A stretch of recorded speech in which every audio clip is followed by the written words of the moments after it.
My sister joked, "It's tradition to leave you out, don't be so sensitive." So I sent Grandma a framed portrait of me with a Pulitzer. Then I waited for the group text to explode. My name is Sarah, and this is the story of how my own sister pushed me too far, and how I finally got the revenge that was 15 years in the making. Let me start from the beginning, because context matters in stories like this. I'm the youngest of 3 kids in the Martinez family. There's my brother David, who's 35 and works in finance, my sister Emma, who's 33 and is a real estate agent, and then there's me at 31, the family disappointment who chose journalism over something practical.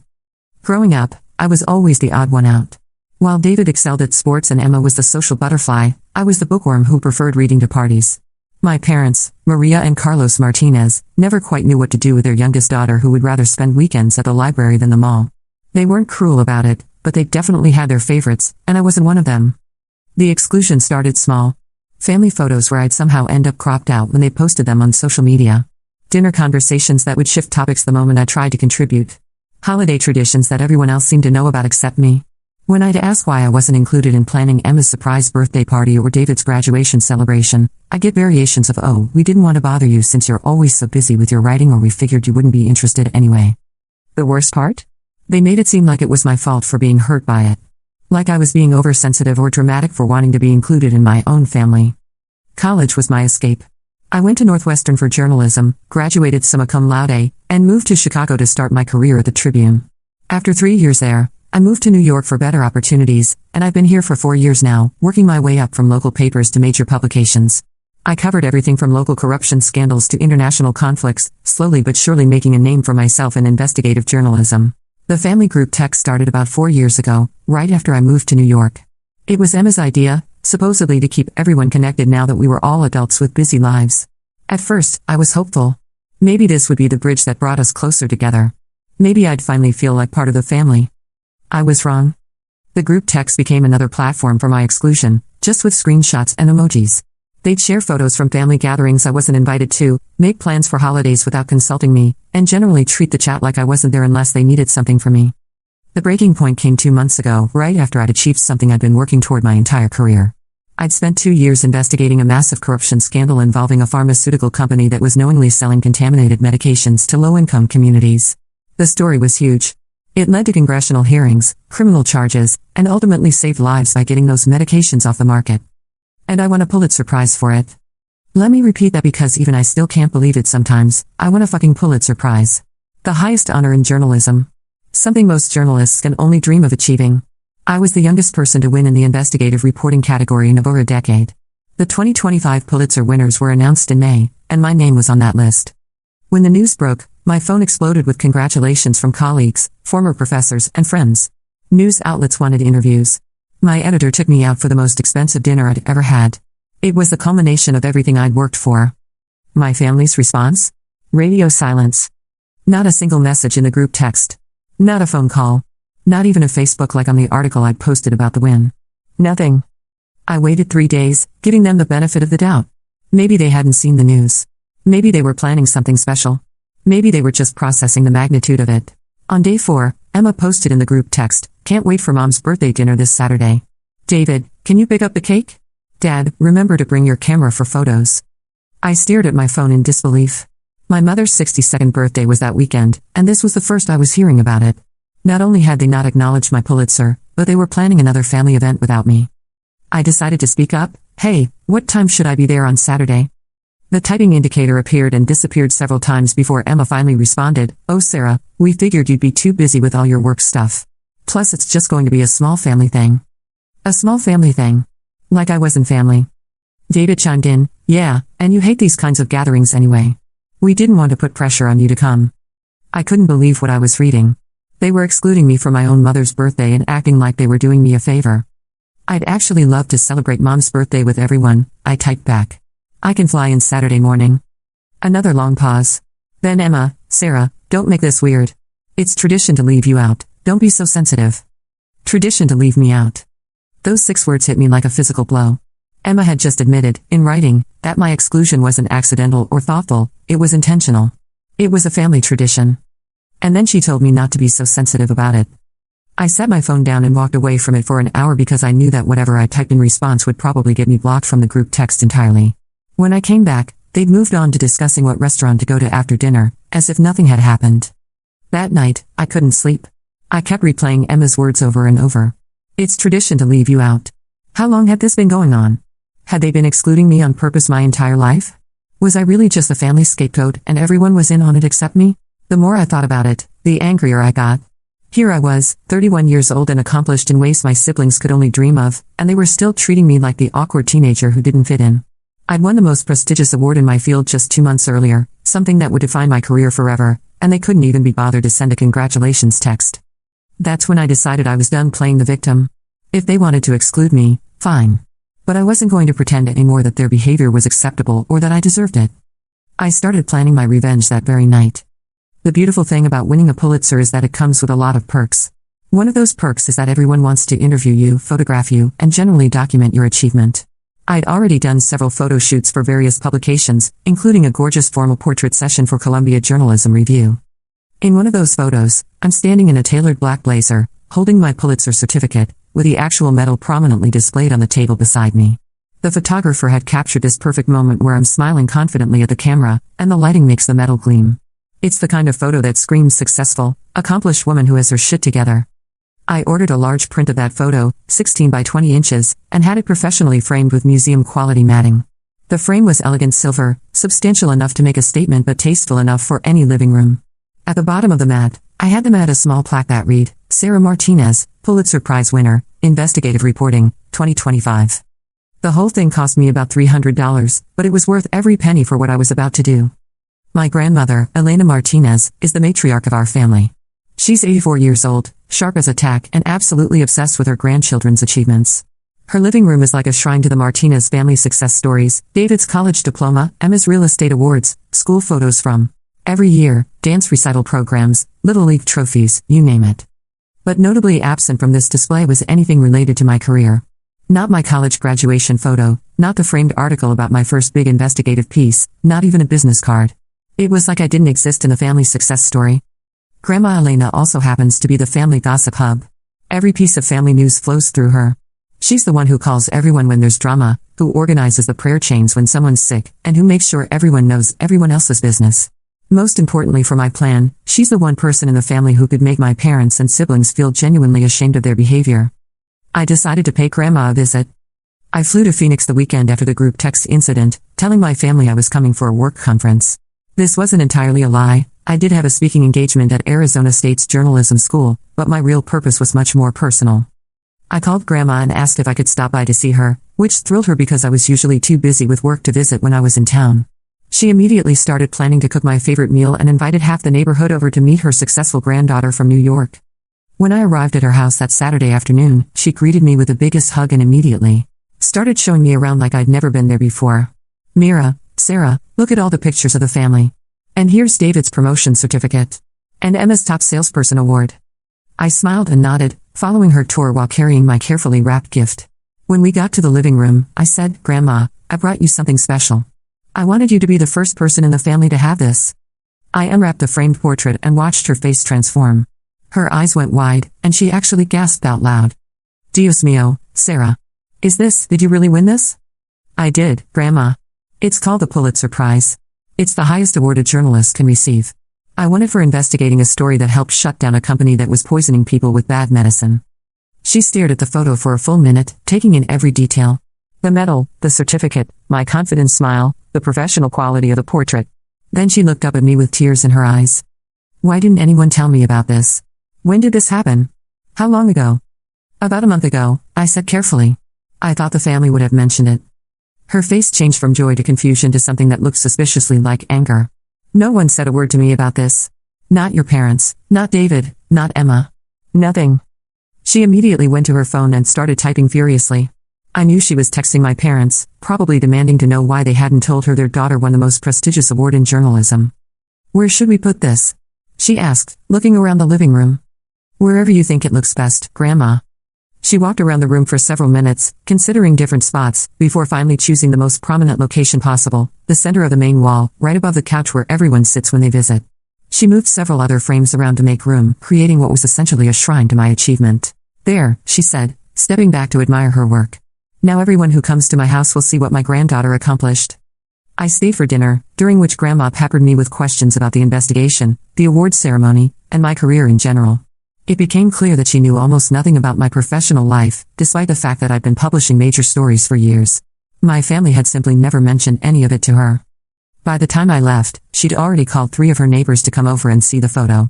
I could hear her on the phone as I was walking to my car. "You have to come see what Sarah did. She won the most important prize for journalists." Can you believe no one told me? Phase 1 of my plan was complete. Now I just had to wait. I didn't have to wait long. My phone started buzzing at 6:30 a.m. the next morning. The family group text was exploding. "Mom, Sarah, Grandma is very upset with us. She says you won some kind of award and we didn't tell her." "Dad, why would you go to Grandma's house without telling us you were in town?" "David, seriously Sarah, what's with the drama? Grandma called me at 6 a.m. asking why I didn't congratulate you on your Pulitzer thing." "Emma, this is so typical of you to make everything about yourself. We get it, you won an award. Did you have to make Grandma feel bad about it?" I screenshot every message before responding. I wanted a record of their reaction. "I visited Grandma because I wanted to share my good news with someone in the family who would be happy for me," I typed back. "I assumed you had already told her about the Pulitzer since it happened over a month ago." "Emma, we didn't think it was that big of a deal." "David, yeah, we didn't want to make a big fuss over a work thing. This was the moment I'd been waiting for." I'd given them every opportunity to handle this gracefully, and they were doubling down on their dismissive attitude. "A work thing?" I responded. "I won the Pulitzer Prize. It's the highest honor in journalism. It's like winning an Oscar or a Nobel Prize in my field. The fact that you think it's not that big of a deal says everything I need to know about how you view me and my career." Mom jumped in. "Sarah, you're being dramatic. We're proud of you, but you don't need to make everyone feel bad for not making a big production out of it." "I'm not asking for a big production," I typed. "I'm asking for basic acknowledgement from my own family. You planned Mom's entire birthday celebration without inviting me, and when I asked about it, Emma literally said it was tradition to leave me out. Do you understand how that feels?" Silence for 20 minutes. Then "Emma, I didn't mean it like that." "How did you mean it then?" More silence. David finally responded, "Look, Sarah, maybe we could have handled things better, but going to Grandma behind our backs was manipulative." "I didn't go behind your backs. I visited my grandmother and shared good news with her. The fact that you're more upset about Grandma finding out than you are about excluding me tells me everything I need to know. Dad, this family doesn't need this kind of drama." "You're right," I responded. "It doesn't. That's why I'm done participating in it." And then I did something I'd never done before. I left the group text. But my revenge was just getting started. Within hours of leaving the group text, my phone started ringing. First Mom, then Dad, then David, then Emma. I let every call go to voicemail. I wasn't ready to talk to any of them yet, and I wanted to see how far they'd go to try to smooth things over now that Grandma was involved. The voicemails were illuminating. Mom's was defensive and hurt. "Sarah, I don't understand why you're being like this. We've always been proud of you. Just because we don't make a big deal out of every little achievement doesn't mean we don't care." Every little achievement. A Pulitzer Prize was a little achievement. Dad's voicemail was more direct. "Mija, your grandmother is very upset, and now your mother is crying. I don't know what you're trying to prove, but this needs to stop. Call me back so we can figure this out." David's was annoyed. "Sarah, seriously, what is your endgame here? You've got Grandma thinking we're terrible people, and now she's calling everyone in the family asking why we didn't tell her about your award. Just call me back so we can fix this." But Emma's voicemail was the most revealing. "I can't believe you would manipulate Grandma like this. You know she's going to take your side because you're her favorite, and now you've made all of us look bad. This is so typical of you. You can't just be happy with your award, you have to make it into this whole thing where you're the victim. Call me back." My award. The victim. I saved every voicemail. The next phase of my revenge came courtesy of Grandma Elena herself. I didn't even have to orchestrate it, she took the initiative entirely on her own. Apparently, after I left her house, she'd spent the entire evening researching the Pulitzer Prize.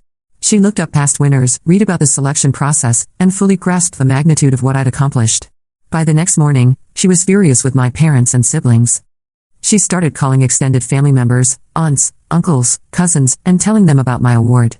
But she didn't just share the good news, she shared her disappointment that the immediate family hadn't bothered to tell her or celebrate it.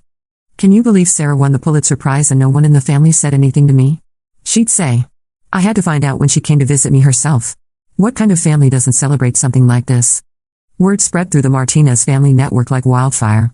Suddenly, my phone was buzzing with congratulatory calls and texts from relatives I hadn't heard from in years. Cousin Miguel in Denver. Aunt Rosa in San Antonio. Uncle Fernando in Los Angeles. All of them wanted to congratulate me on the Pulitzer and express their confusion about why they were just now hearing about it. Each conversation followed the same pattern.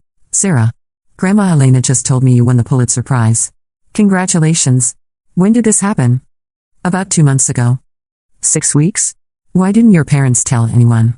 We would have thrown you a party. I don't know. You'd have to ask them. The family grapevine was working exactly as I'd hoped it would. My parents and siblings weren't just dealing with Grandma's disappointment anymore, they were fielding calls from the entire extended family, all asking the same questions. Why didn't you tell us? How could you not celebrate this? What's wrong with you people? 3 days after I left the group text, I got a call from my cousin Patricia, who lives in Phoenix and is particularly close to Grandma Elena. Sarah, she said, I need to ask you something, and I want you to be honest with me. Is everything okay with your family? Grandma is really upset, and some of the things she's telling me about how they treat you, it doesn't sound right. I've been dreading this conversation because I knew it would make everything real. As long as I was the only one who saw the pattern of exclusion, I could almost convince myself that I was being oversensitive. But, having someone else notice it meant I wasn't crazy. What did Grandma tell you? I asked. She said they didn't invite you to your mom's birthday dinner. She said they have a group text where they make plans without including you.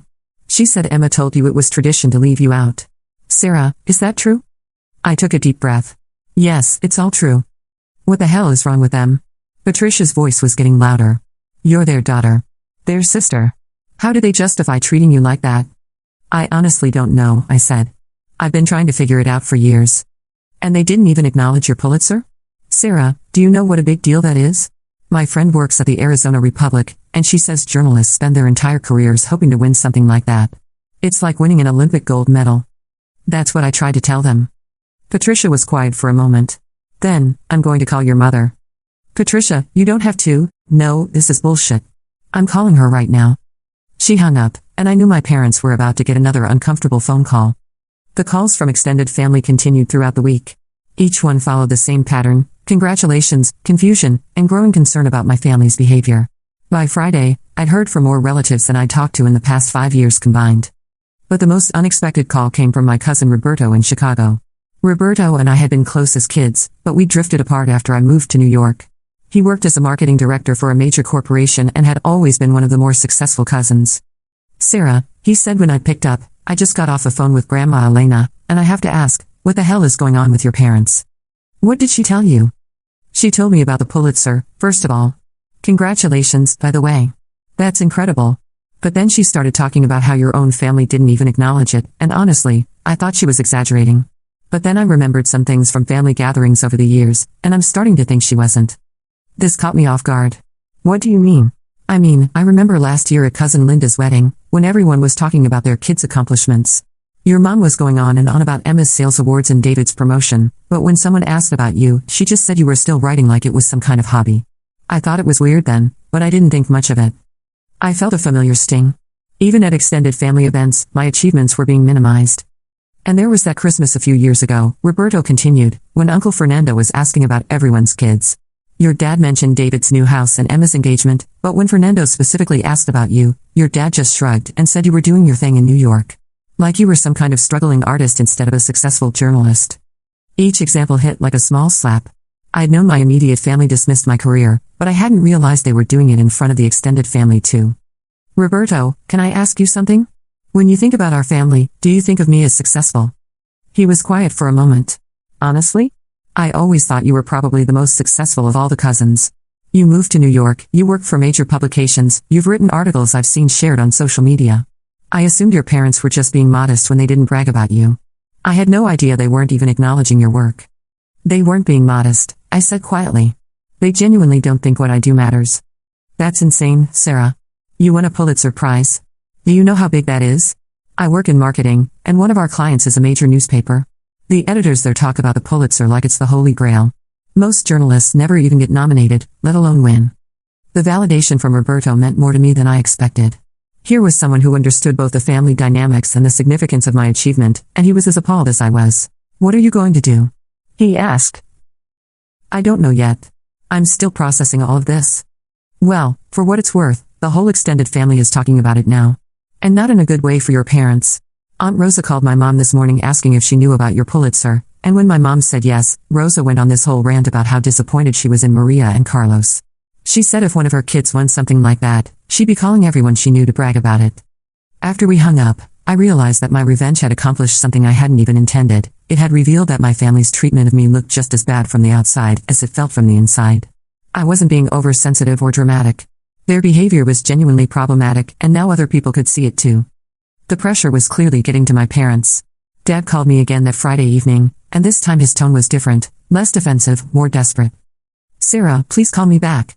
Your mother is very upset. Everyone in the family is calling us, asking questions we don't know how to answer. Grandma won't speak to us. This has gone too far." But I still wasn't ready to talk to them. I wanted to see how much further this would go on its own. I got my answer the following Monday when Emma texted me directly, outside of the group text I'd left. "Sarah, we need to talk. This has gotten out of hand. Grandma is telling everyone we're terrible people, and now the whole family thinks we hate you or something. Can we please just figure this out?" I stared at the text for a long time before responding. "I'm willing to talk, but only if you're ready to have an honest conversation about how you've been treating me for years. This isn't just about the Pulitzer." "Fine," she replied. "Can we all get together this weekend? I'll fly to New York." That surprised me. Emma hated traveling, and she especially hated New York City. The fact that she was willing to come to me suggested she was taking this more seriously than I'd expected. "David and Mom and Dad too?" I asked. "Yes, we'll all come. We need to clear the air." I agreed to meet them that Saturday at my apartment in Brooklyn. Part of me was curious to see if they were genuinely ready to change, and part of me wanted to see how my revenge had affected them. Either way, I was finally going to get the conversation I'd been trying to have with them for years.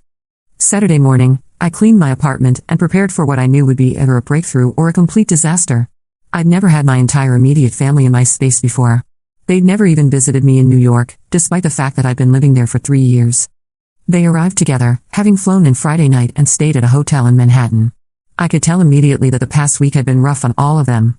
Mom looked like she'd been crying, Dad was more subdued than usual, David seemed uncomfortable, and Emma was clearly steeling herself for a difficult conversation. We sat in my living room, and for several minutes, nobody said anything. Finally, Dad cleared his throat. "Sarah, we came here because we want to understand what happened. We want to make things right." "Okay," I said. "But before we talk about what happened last week, I need you to understand that this isn't just about the Pulitzer or Mom's birthday. This is about a pattern of behavior that's been going on my entire life." Mom immediately got defensive. "What pattern? We've always supported you." "Have you?" I asked. "Really? Think about it honestly. When was the last time you asked me about my work?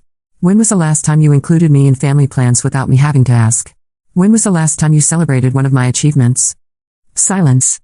"I can tell you exactly when," I continued. "The answer is never.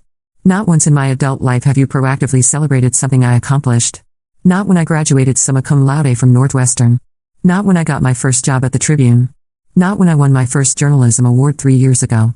Not when I published the investigation that led to congressional hearings. And not when I won the Pulitzer Prize." David shifted uncomfortably. "We didn't know those things were important to you." "How could they not be important to me? They're my career. They're my life's work. You celebrate Emma's real estate awards and your work promotions.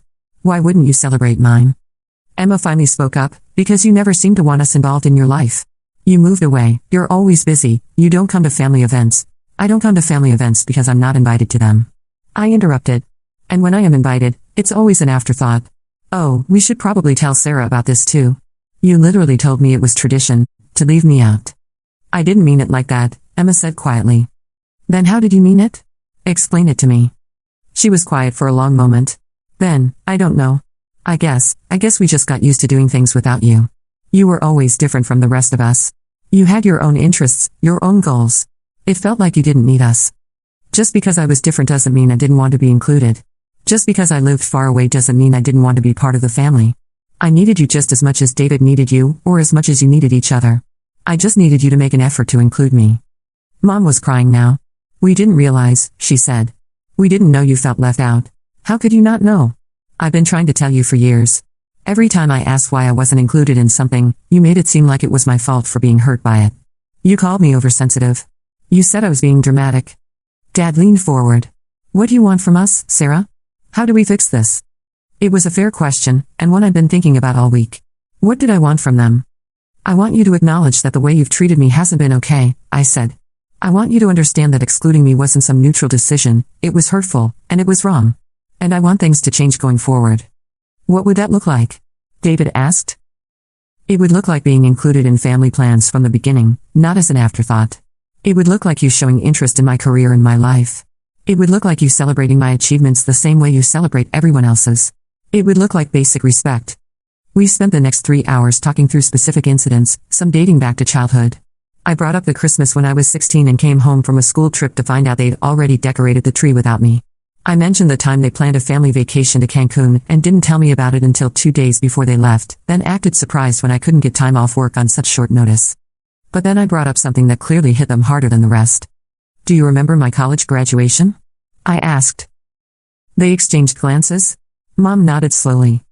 You came to the ceremony, which I appreciated. But do you remember what happened at dinner afterward? More silence.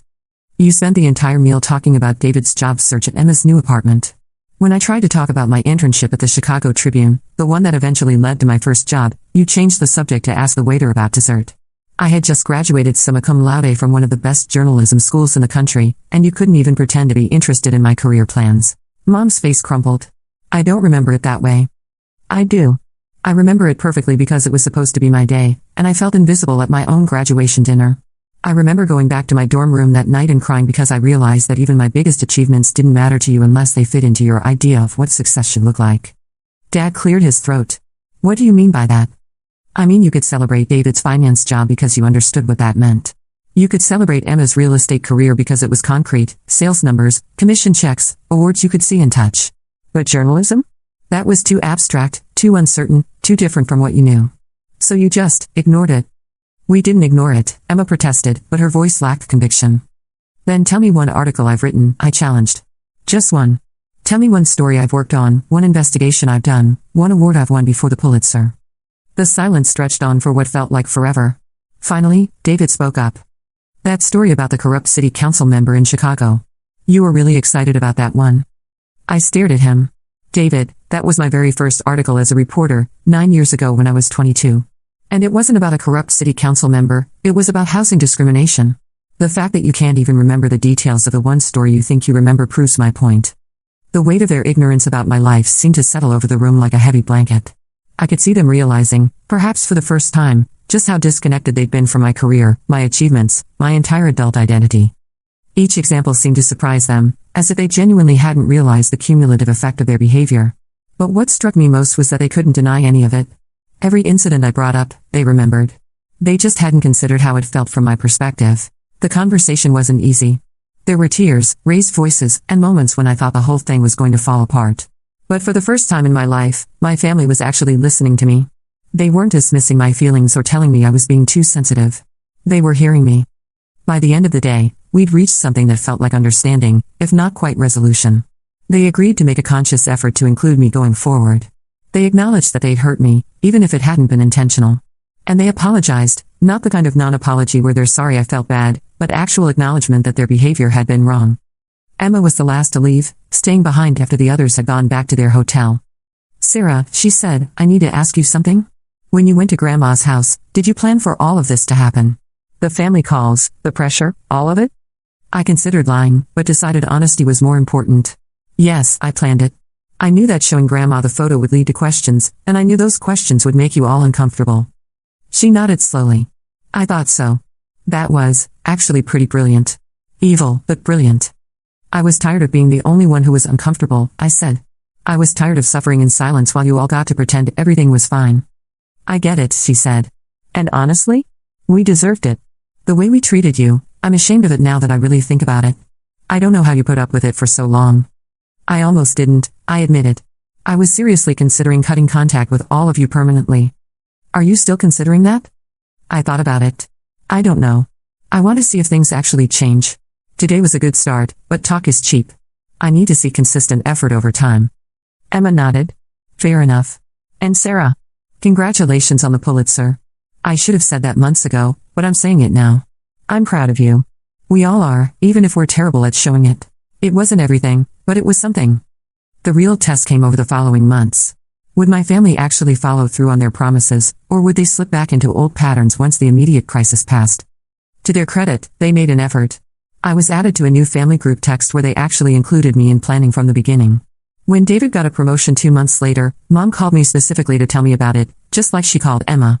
When Dad's birthday came around, they asked me what dates worked for me before making final plans. It wasn't perfect.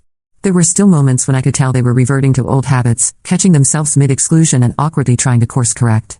But the effort was there, and it was consistent. The biggest change was in how they talked about my work. Suddenly, Mom was sending me articles about journalism and asking my opinion on current events. Dad started introducing me to his friends as my daughter, the Pulitzer Prize winner. Emma posted about my award on her social media, something she'd never done for any of my previous achievements. It felt strange at first, this new level of attention and inclusion.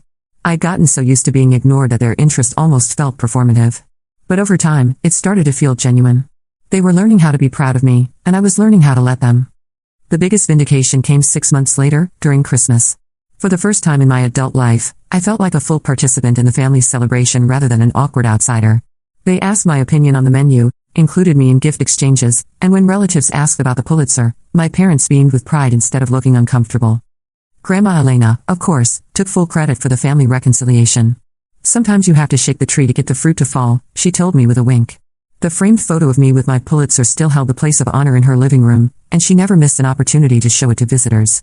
Looking back on the whole experience, I realized that my revenge wasn't really about punishment, it was about visibility. For years, I'd been invisible to my own family, my achievements dismissed or ignored. By strategically making my success impossible to ignore, I forced them to confront their own behavior and the hurt it had caused. The Pulitzer Prize was always mine, whether they acknowledged it or not. But having my family's recognition and respect? That was worth the elaborate scheme it took to get it. Sometimes the best revenge isn't destroying your enemies, it's making them realize they were wrong about you all along. And sometimes, if you're lucky, that realization leads to something better than revenge, it leads to real change. My name is Sarah Martinez, I'm a Pulitzer Prize-winning journalist, and I'm finally, truly, part of my family. It only took 31 years and a perfectly executed revenge plot to get here, but sometimes the best things are worth waiting for. The group text is still going strong, by the way. But now when they make plans, the first message is always, Sarah, what works for your schedule? It's a small thing, but it makes all the difference in the world.